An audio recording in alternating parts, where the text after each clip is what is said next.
तमिलनाडु में एक political party है जिसका नाम है डीएमके। अभी स्टेट गवर्नमेंट में यही पार्टी रूलिंग पार्टी है। यह भी एक तरीके से जैसे भारत में बहुत सारी जो राजनीतिक पार्टियां हैं जो काम प्राइवेट कंपनी की तरह करती हैं, वैसे ही ये भी एक है। जैसे करुणानिधि के बाद आए उनके बेटे एमके स्टैलिन, और कल को एमके स्टैलिन के बाद सत्ता में अगर पार्टी आती है तो मुख्यमंत्री बनेंगे इनके कुपुत्र उदयनिधि स्टैलिन। अभी जो अलीबाबा 40 चोरों का अलायंस हुआ है जिसमें मोहब्बत की दुकान चलाने का दावा किया जा रहा है, उस अलायंस में डीएमके पार्टी भी एक मेंबर है।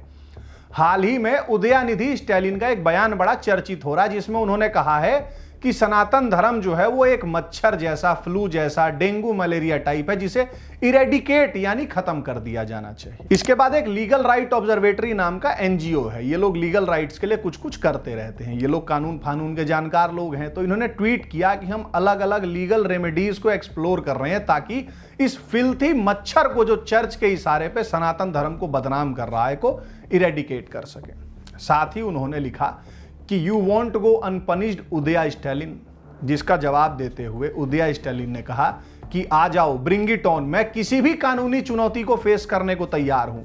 फिर यह बंदा यहां से सिंगुलर से प्लूरल में बात करने लगा, आई से वी में आ गया कि हम पेरियार, अन्ना, कलिंगार के फॉलोवर्स हैं। हम मुख्यमंत्री एमके स्टैलिन जी की गाइडेंस में सोशल जस्टिस और इग्लिटेरियन सोसाइटी बना के रहेंगे। मैं आज कह रहा हूं, कल कहूंगा, हमेशा कहूंगा कि द्रविडियन लैंड पे सनातन धर्म को रोकने का हमारा संकल्प 1 इंच भी कम नहीं होगा। कायदे से अगर देखा जाए तो उदयनिधि स्टैलिन का यह बयान सीधा सीधा हिंदू धर्म के विरुद्ध युद्ध की घोषणा है। और उसके इस ट्वीट पे कोई सुप्रीम कोर्ट इस देश में सुओ मोटो नहीं लेने वाला, ना ही इसके बयान को हेट स्पीच माना जाएगा कभी। ये लकी स्पर्म जिस ऑडेसिटी से कह रहा है कि ब्रिंग इट ऑन, इसे पता है कि कानूनी रूप से तो हिंदू इसका कुछ उखाड़ ही नहीं पाएंगे, इतना तो ये बंदा श्योर है।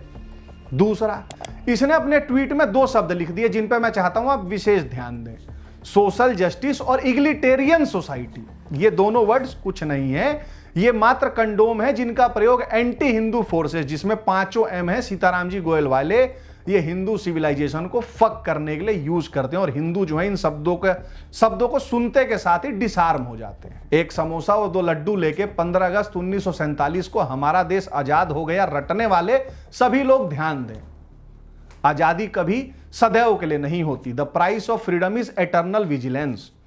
अगर विजिलेंट नहीं रहोगे तो ज्यादा से ज्यादा 1 या 2 जनरेशन लगेगी, फ्रीडम कब स्लेवरी में बदल गई तुम्हें पता भी नहीं लगेगा।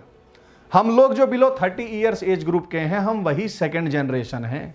क्यों कह रहा हूं मैं ऐसा? एमके स्टैलिन के बेटे उदयनिधि स्टैलिन ने जिस कार्यक्रम में सनातन को इरेडिकेट करने की बात करी है, जानते हो उस इवेंट का नाम क्या था? सनातन एबोलिशन कॉन्फ्रेंस। ऑर्गेनाइजर कौन थे? Tamil Nadu progressive writers artist association. और जानते हो इस कार्यक्रम में और कौन कौन गणमान्य लोग आए थे? इस कार्यक्रम में एक माननीय थे शेखर बाबू। ये कौन है? तो जी ये minister of Hindu religious and charitable endowment department है, उसके मंत्री हैं जी। इनका मंत्रालय ही तमिलनाडु के मंदिरों को मैनेज करता है। सरल शब्दों में कहें तो तमिलनाडु के हिंदुओं के देवस्थान इन्हीं शेखर बाबू के मंत्रालय के कब्जे में है।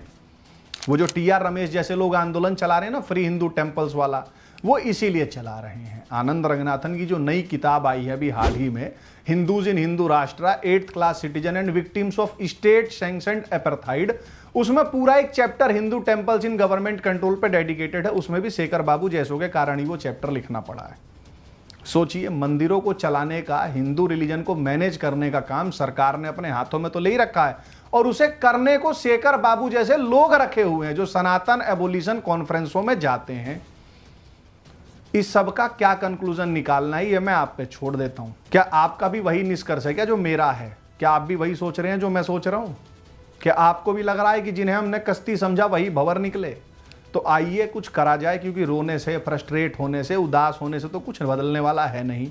और हम लोगों पे ज्यादा टाइम भी नहीं है। याद रखिएगा, हम वो जनरेशन है जो अगर नहीं जगी तो पैदा तो फ्री हुए थे पर मरेंगे स्लेव बन के।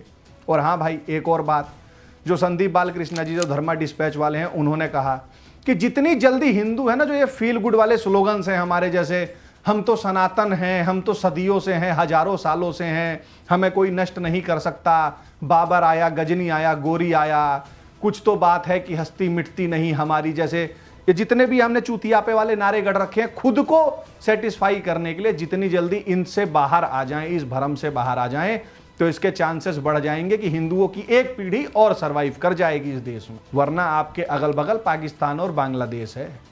75 साल पहले ये भी सनातन ही थे। 3 पीढ़ी पहले ये भी बड़े कॉन्फिडेंस से कहते थे कि देश का विभाजन केवल एक राजनीतिक नारा है, ये होने वाला नहीं। आज स्थिति देख लीजिए। जो हमसे जुड़ना चाहते हैं, जो कुछ करना चाहते हैं, वो www.thehinducafe.com पे जाइए, वहां ज्वाइन द मूवमेंट का फॉर्म होगा, उसे भरिए अपनी डिटेल, मैं आपसे बात करूंगा। जय श्री राम।